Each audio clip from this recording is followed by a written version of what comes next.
Hey, Jay. Hi, Reed. Just want to quickly flash back to Connor's first goal on Wednesday. How rewarding is it to see a play drawn up? I assume that was drawn up to work that perfectly. What were you thinking? Well, yeah, I've had the fortune of watching them do that for a while. It's been one of the best power plays in the league over the last number of years. And, you know, to execute at that level and score a big goal at that time in the game, I thought it really got us back on track. And it's a credit to the players that go out there and execute it. I think all 5 guys touched the puck on that play. And I know you've been asked this a few days in a row, but how are Fogle and Yamamoto today?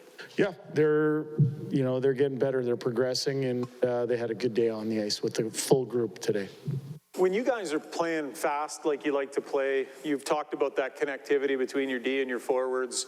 You feel like that's something that if in these few days between games you can inject a little more of again, that's part of the recipe? Yeah, I think, you know, I watch a lot of hockey too, and I think at the start of the year, you know, there's some sloppiness or scrambliness to every game that I watch.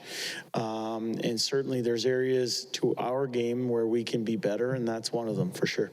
You did, I think it was like 27, 28 minutes today. You came out, pretty clear set of drills you wanted to get through, and done and off. You've got a few days between games here.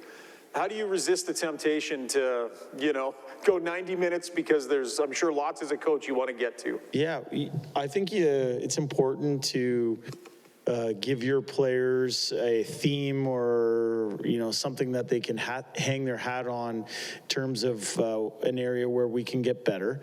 But at the same time, we got to understand, like, we're carrying not a lot of guys on our roster. We got to be strategic on when we go on the ice.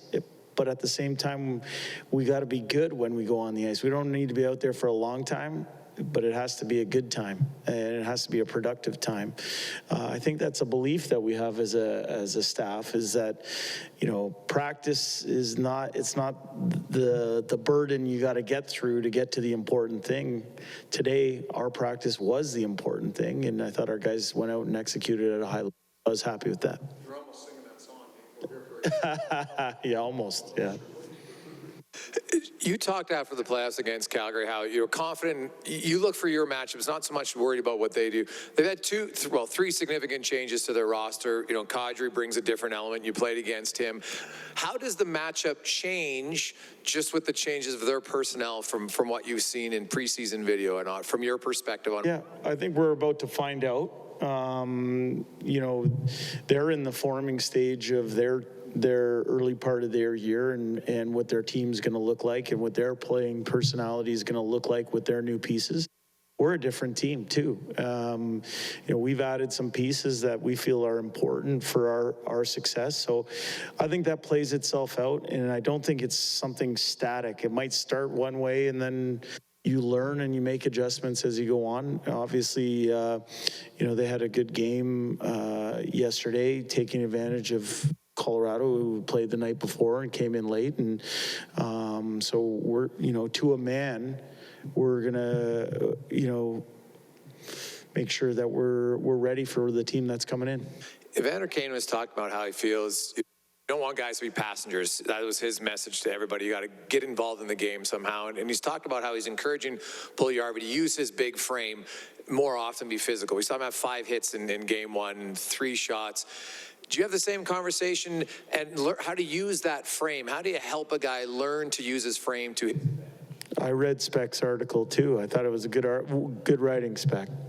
I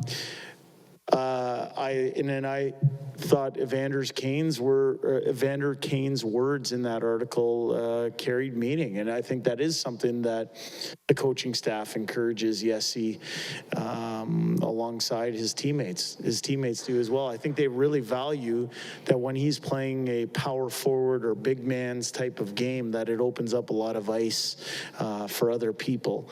And you know, the other thing too, I think it's important to understand is that, you know, we don't just, as a team, as an organization, as a coaching staff, as teammates, it's not all about goals and assists. I think there's ways to impact games to help the team win. And Jesse did a lot of small things that certainly were appreciated by his teammates and didn't go unnoticed by the coaching staff.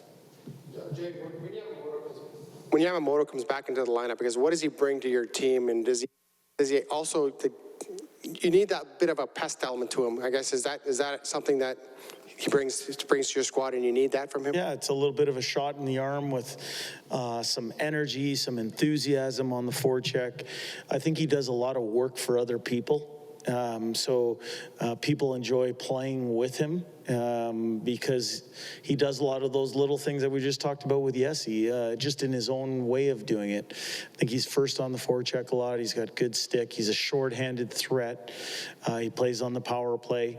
He touches a lot of areas of the game, and is certainly a valued member of our team. Good, thanks, guys.